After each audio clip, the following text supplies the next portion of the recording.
78 سورۃ المومنون 18واں پارہ۔ اعوذ باللہ من الشیطان الرجیم،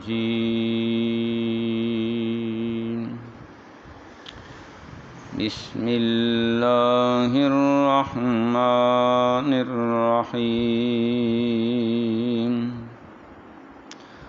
وَهُوَ الَّذِي أَنشَأَ لَكُمُ السَّمْعَ وَالْأَبْصَارَ وَالْأَفْئِدَةَ قَلِيلًا مَا تَشْكُرُونَ۔ وَهُوَ الَّذِي ذَرَأَكُمْ فِي الْأَرْضِ وَإِلَيْهِ تُحْشَرُونَ۔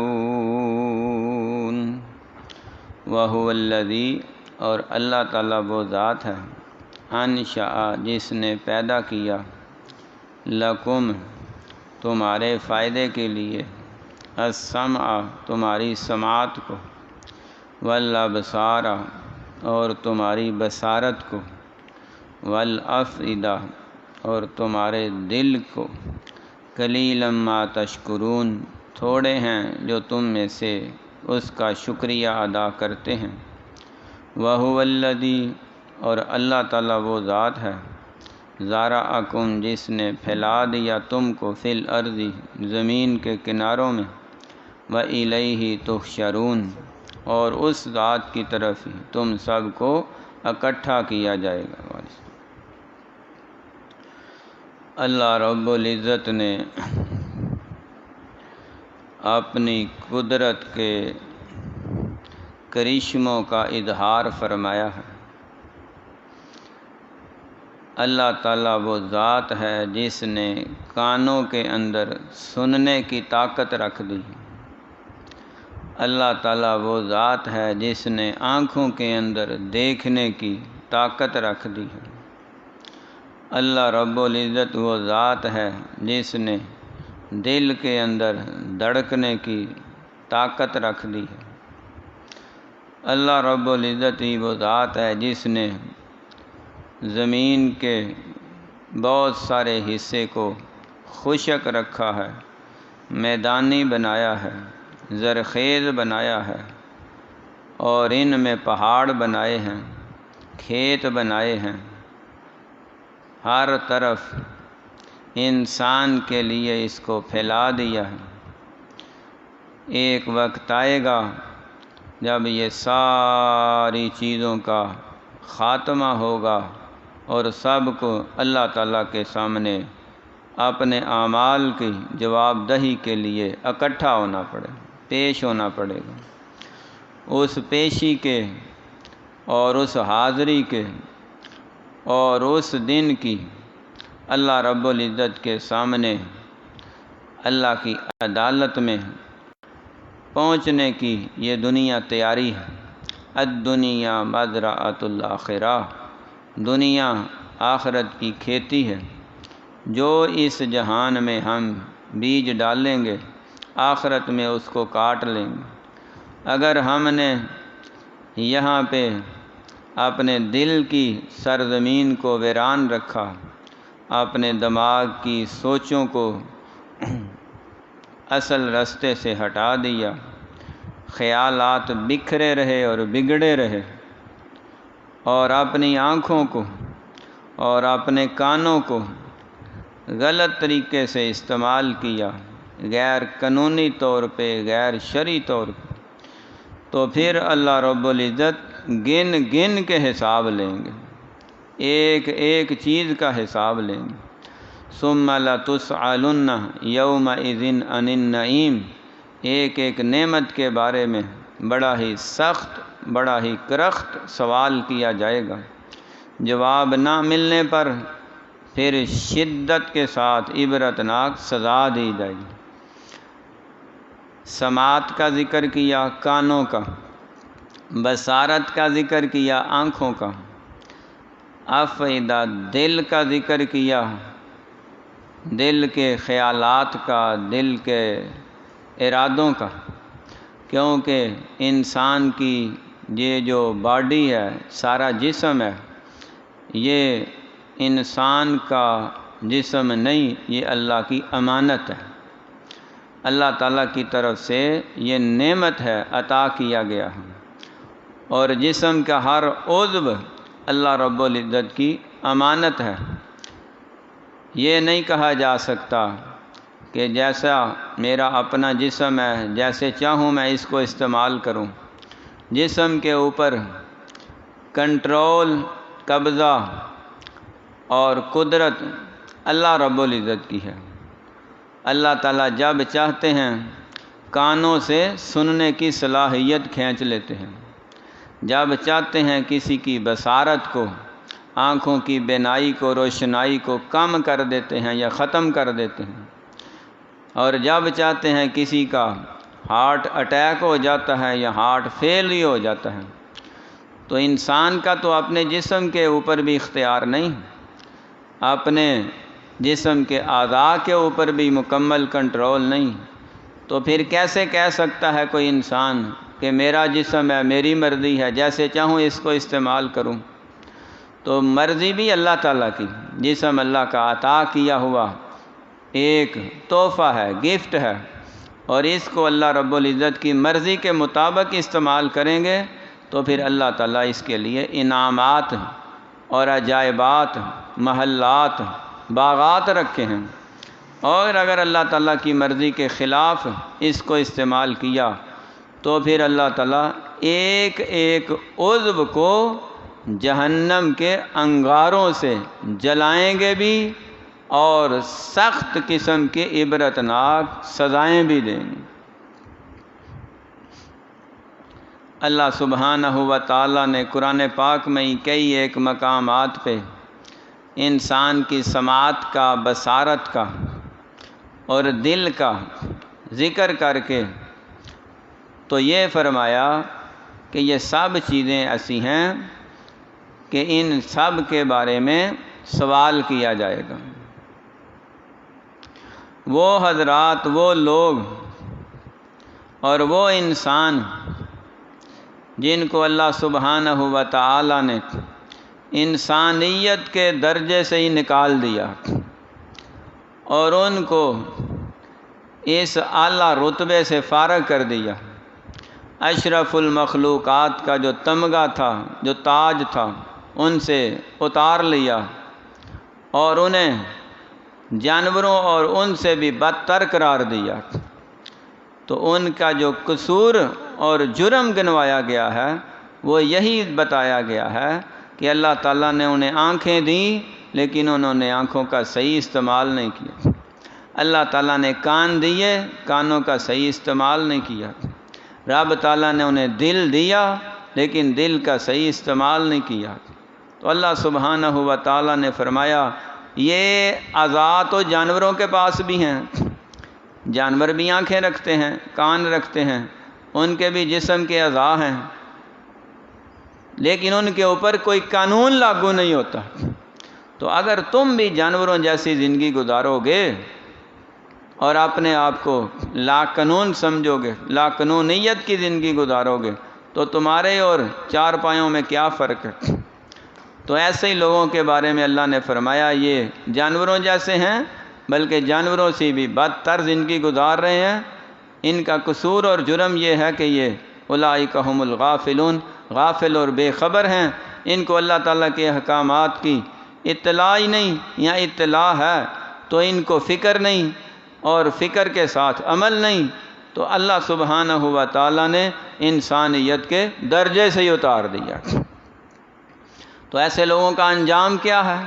وَلَقَدْ ذَرَأْنَا لِكَثِيرٍ مِّنَ الْجِنِّ وَلَقَدْ ذَرَأْنَا لِجَهَنَّمَ كَثِيرًا مِّنَ الْجِنِّ وَالْإِنسِ لَهُمْ قُلُوبٌ لَّا يَفْقَهُونَ بِهَا وَلَهُمْ أَعْيُنٌ لَّا يُبْصِرُونَ بِهَا وَلَهُمْ آذَانٌ لَّا يَسْمَعُونَ بِهَا أُولَئِكَ كَالْأَنْعَامِ بَلْ هُمْ أَضَلُّ أُولَئِكَ هُمُ الْغَافِلُونَ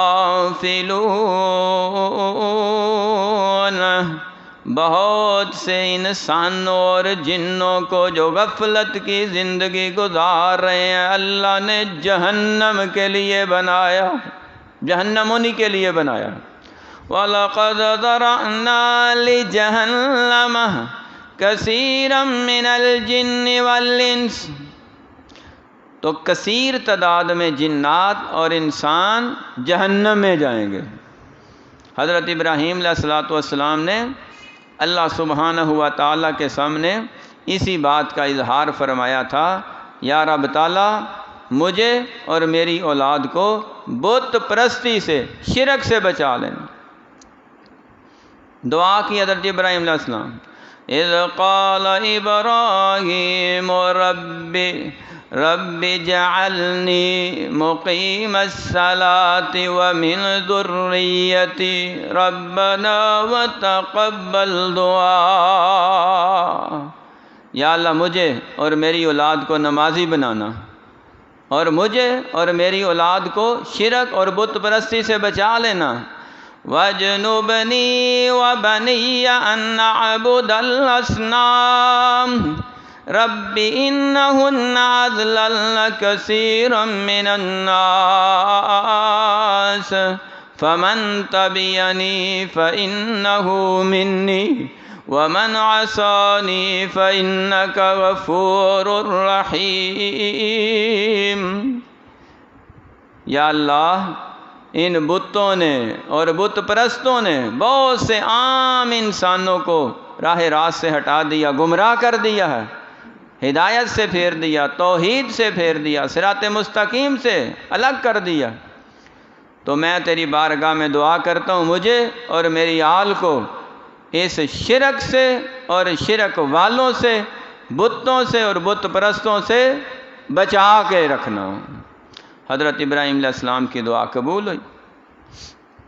تو دعا ایک بہت بڑا ہتھیار ہے، بہت بڑا اللہ تعالیٰ کے سامنے عاجزی کرنے کا ذریعہ ہے۔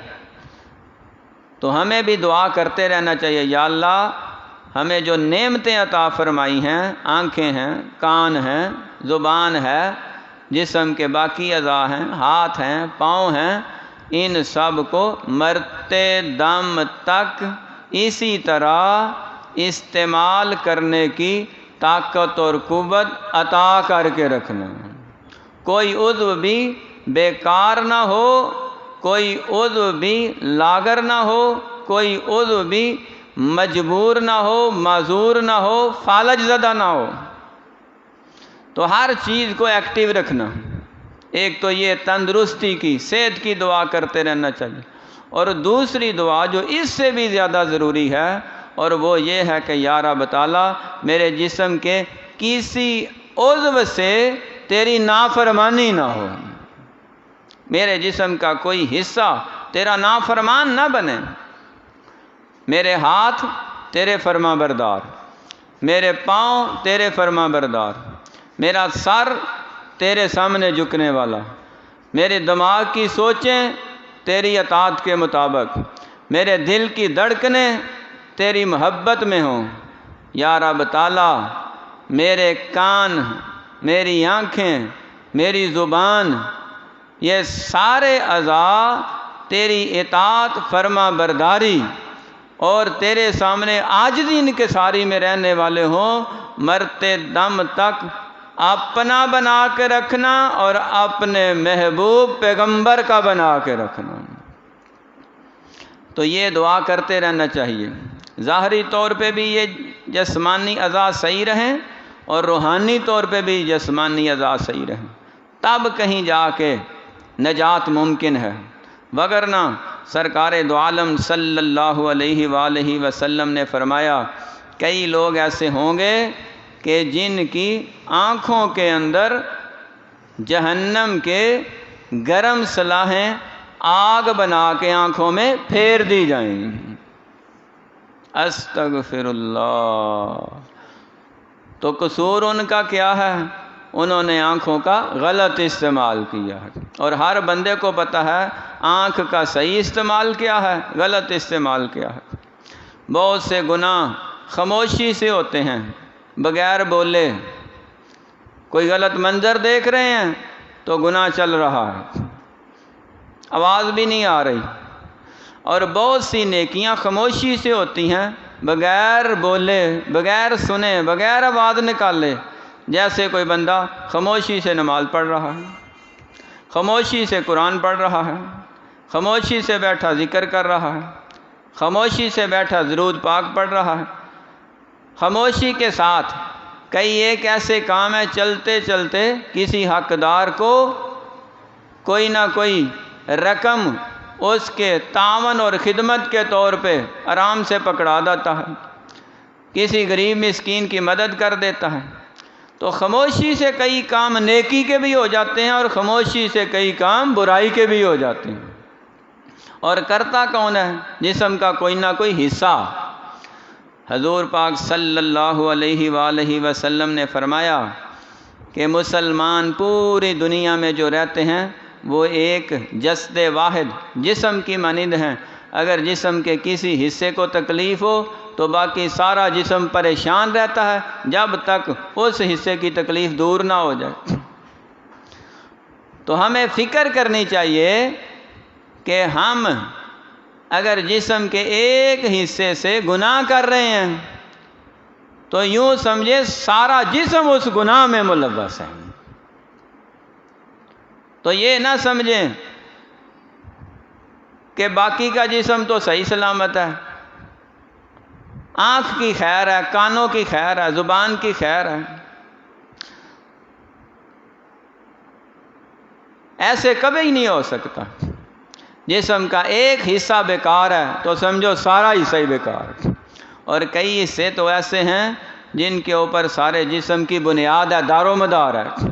جیسے دل کا خاص طور پہ ذکر کیا، پریکٹیکلی طور پہ بھی، میڈیکلی طور پہ بھی، عملی طور پہ بھی، جسمانی طور پہ بھی، فزیکلی طور پہ بھی، روحانی طور پہ بھی، جسم کے اندر جو سب سے مرکزی نیوکلیس کا کردار ادا کرتا ہے وہ قلب، ہارٹ، دل ہے۔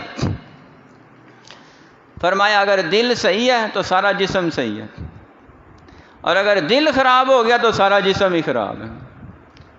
تو اگر کسی کو دل کا مسئلہ بن جائے تو سارا جسم ہی اس کا بیکار ہو جاتا ہے، اور اگر کسی کا دل ہی اعمال کے لحاظ سے خراب ہو جائے نا تو اس کا دماغ ہی خراب ہو جاتا ہے۔ تو دل کو صحیح کرنا پڑے گا۔ اس کے لیے نسخہ کیا ہے کہ ایک وہ بندہ ہوتا ہے جو گناہ کر رہا ہوتا ہے، وہ تو ہے ہی مجرم جو کسی گناہ میں ملوث ہے، اور ایک وہ بندہ جو گناہ کرتا تو نہیں لیکن گناہ کی تلاش میں رہتا ہے، اس کے دل میں ہرس، ہوس ہوتی ہے گناہ کی، وہ بھی گناہ گار ہے جب تک وہ گناہ اپنے دماغ سے نہ نکال دے۔ کیونکہ وہ جو اس کے دل میں حسرت ہے نا گناہ کی، وہ کبھی نہ کبھی اس کو گناہ میں گرا دے گی۔ نبی پاک صلی اللہ علیہ وسلم نے فرمایا اپنی بکریوں کو چراگاہ کے درمیان میں چراؤ، کناروں پہ نہ چراؤ، وگرنہ دوسرے کے کھیت میں چلی جائیں گی، ان کے کھیت میں منہ ماریں گی، غیر قانونی، غیر شرعی، نجائز کام ہو جائے گا۔ تو اپنی بکریوں سے مراد حضور پاک صلی اللہ علیہ وسلم کا اپنے جسم کے اعضاء ہیں، کہ اپنے جسم کے اعضاء کی فکر کرو، چلتے چلتے کہیں تمہارا ہاتھ غلط جگہ تو نہیں پڑ گیا، چلتے چلتے کہیں تمہاری آنکھ غلط جگہ تو نہیں ٹک گئی، اور بیٹھے بٹھائے تم نے اپنی زبان سے کوئی غلط جملہ، غلط کلمہ، غلط بات تو نہیں نکال دی، تمہارے قدم کہیں اور تو نہیں جا رہے۔ تو یہ اپنے جسم کی وہ بکریاں ہیں جن کو سنبھال اور سمیٹ کے رکھنا ہے چرواہے نے۔ جب ان کو سنبھال اور سمیٹ کے رکھے گا خود بھی محفوظ رہے گا، اس کی بکریاں، اس کا مال بھی محفوظ رہے گا۔ اور اگر نہیں سنبھال سکا تو پھر سزا بڑی عبرتناک ہے۔ سرکار دو عالم صلی اللہ علیہ وسلم کی حدیث ہے، آقا علیہ السلام نے فرمایا وہ بندہ جو اپنے کانوں کی حفاظت نہیں کرتا اور کانوں سے وہ باتیں سنتا ہے جو نہیں سننی چاہیے، غلیظ، گندے، فحش گانے سنتا ہے اور اس کی عادت بنا لیتا ہے اور توبہ بھی نہیں کرتا، مرتے دم تک یہ عادت اس کو پڑی رہتی ہے گانے سننے کی، گندے گانے، غلیظ گانے سننے کی، فرمایا قیامت کے دن اس کے کانوں میں جہنم کی آگ سے سیسا پگھلا کے ڈالا جائے گا۔ سیسا ایسی دھات ہے جو اس قدر تیز اور زہریلی بن جاتی ہے کہ وہ ہر شے کو پگھلا دیتی ہے، کوئی شے نہیں بچتا۔ اور وہ سیسا جو آخرت میں جہنم کا ہوگا اور جہنم کی آگ سے پگھلایا گیا لاوا بن جائے گا، وہ تو پتھر بھی جلا دے گا، لوہا بھی گال دے گا۔ انسان کی ہڈیاں تو شے ہی کچھ نہیں، کان کی کیا حیثیت ہے، یہ تو پہلے ہی نرم پردے ہیں۔ ویسے اللہ سبحانہ و تعالیٰ نے ہماری آنکھوں کے اندر جو لینز رکھے ہیں، کانوں کے اندر جو پردے رکھے ہیں، زبان کے اندر جو مٹھاس رکھی ہے، اب اس کے زبان کے ساتھ لعاب ہوتا ہے، کانوں کے اندر بھی بریک سے پردے کے ساتھ ہلکا سا نمی والا پانی ہوتا ہے، آنکھوں سے بھی پانی نکلتا ہے، اور جب ان کا ذائقہ اگر چکھا جائے تو ان کے ذائقے میں فرق ہے۔ یہ کانوں والے اندر سے جو پانی رس رہا ہوتا ہے وہ بہت سخت کڑوا ہوتا ہے، آنکھوں سے جو آنسو نکلتے ہیں وہ نمکین ہوتے ہیں۔ زبان کا لعاب جو ہوتا ہے نا وہ اکثر اوقات مٹھاس والا ہوتا ہے۔ تو اس میں حکمت یہ ہے کہ اگر کانوں کے اندر والا پانی میٹھا ہوتا نا تو ہر مکھی مچھر کیڑے نے کانوں کے اندر ہی گھس جانا تھا۔ وہاں پانی کڑوا رکھ دیا، جو بھی کیڑا جاتا ہے اس کو کڑوا لگتا ہے، وہ باہر بھاگ جاتا ہے۔ مالک الملک نے ہمارے کانوں کی حفاظت کے لیے اس قدر انتظام کیے ہیں، لیکن ہم اپنے کانوں کو جہنم کی آگ اور لاوے سے بچانے کے لیے گانوں سے نہیں بچا سکتے۔ آنکھوں کے آگے یہ پلکیں رکھ دی ہیں، آگے بال لگا دیے ہیں، جیسے ہی کوئی انجانی چیز فوراً آنکھیں بند ہو جاتی ہیں کہ خطرہ ہے، فوراً آنکھیں بند ہوتی ہیں۔ سمجھایا کیا ہے کہ اگر تمہارے سامنے کوئی ایسا منظر آ جائے جو اللہ رسول کی نافرمانی والا ہے تو آنکھیں پھاڑ پھاڑ کے دیکھنا نہیں، فوراً آنکھیں بند کر لینی ہیں کہ یہ میرے دیکھنے کی چیز نہیں ہے، غیر محرم ہے، حرام چیز ہے۔ اور زبان کو ہونٹوں کے اندر نہیں، دانتوں کے اندر محفوظ کیا ہے۔ یہ اپنی زبان سے کھولنے سے پہلے تمہیں دانت بھی کھولنے پڑیں گے، ہونٹ بھی کھولنے پڑیں گے، سوچ کے سمجھ کے 1000 بار اپنے دماغ میں سرکل گھما کے دانتوں کو کھولنا، ہونٹوں کو کھولنا، کہیں ایسا نہ ہو کہ زبان وہ لفظ بول دے کہ نہ ہونٹ بچیں، نہ جبڑے رہیں، نہ زبان رہے، بلکہ جہنم کی آگ کی کینچیوں سے زبان بھی کاٹ دی جائے، ہونٹ بھی کاٹ دیے جائیں، دانت بھی اکھیڑ لیے جائیں۔ ایسے ہوگا۔ مشکات شریف میں حدیث ہے، پیارے نبی صلی اللہ علیہ وسلم نے فرمایا بہت سے لوگ ایسے ہوں گے جن کو صرف زبان کی وجہ سے جہنم میں الٹا لٹکا دیا جائے۔ اور ایک حدیث میں تو ایسے آیا ہے کہ زبان کھینچ کے ان کی حشر کے میدان میں ہلا دی جائے گی، پورے حشر کے میدان کے لوگ ان کی زبان کے اوپر سے لتاڑتے ہوئے، روندتے ہوئے، دباتے ہوئے گزریں گے۔ ایسے لوگ چیختے چلاتے رہیں گے، زبان منہ میں ہی نہیں جائے گی، کیونکہ دنیا میں ان کی زبان کبھی منہ میں رہی نہیں، بولی جاتے ہیں بات، جو نہیں بولنا چاہیے وہ بھی بولی جاتے ہیں، تو ان کی زبان قیامت کے دن حقیقت میں کھینچ دی جائے گی۔ اور پھر اسی زبان کے اندر آگ کا کنڈا پہنا کے جہنم میں ان کا پورا جسم لٹکا دیا جائے گا، جیسے یہ قربانی کے جانور لٹکاتے ہیں، اور نیچے آگ جل رہی ہوگی۔ اللہ اکبر! انسان روسٹ ہو رہے ہوں گے۔ کون سے انسان ہوں گے؟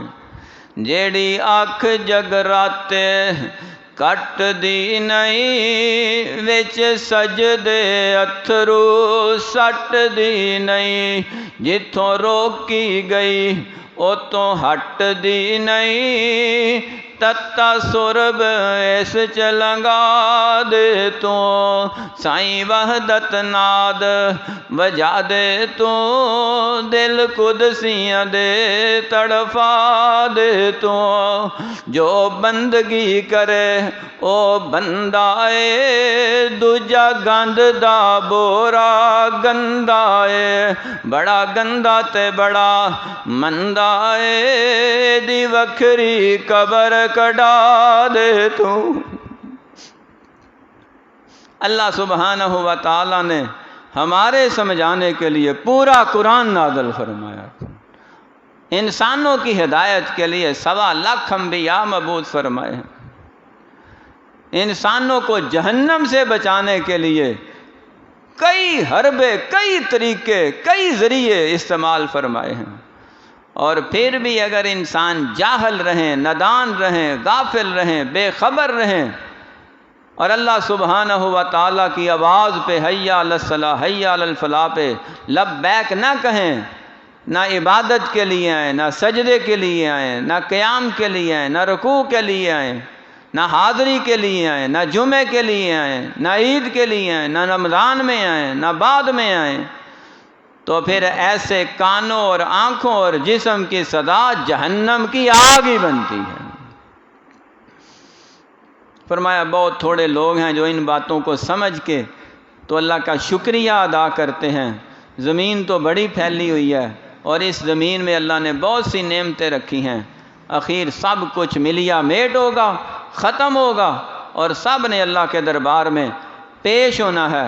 اس پیشی کے بارے میں انسان کی تیاری ہے، اور اسی تیاری کے لیے اللہ سبحانہ و تعالیٰ کے بارگاہ میں دعا ہے درد دل سے، مالک الملک ذوالجلال والاکرام، جسمانی طور پہ بھی ہمارے اعضاء کو ہمیشہ مرتے دم تک تندرست رکھنا، اور عملی طور پر بھی ہر قسم کے گناہوں اور نافرمانیوں سے ہمارے جسم کے اعضاء کو بچا کے رکھنا، اندرونی اعضاء ہوں، بیرونی اعضاء ہوں، پوشیدہ اعضاء ہوں، ظاہری اعضاء ہوں، باطنی اعضاء ہوں، وہ کسی قسم کے اعضاء ہوں، ان تمام اعضاء کو، جسم کے تمام اعضاء کو اپنی نافرمانی، اپنی سرکشی اور بغاوت سے اور ہر طرح کی عداوت سے محفوظ فرمانا، اپنا اور اپنے محبوب نبی کا تابع دار، اطاعت گزار، فرما بردار بنا کے رکھنا۔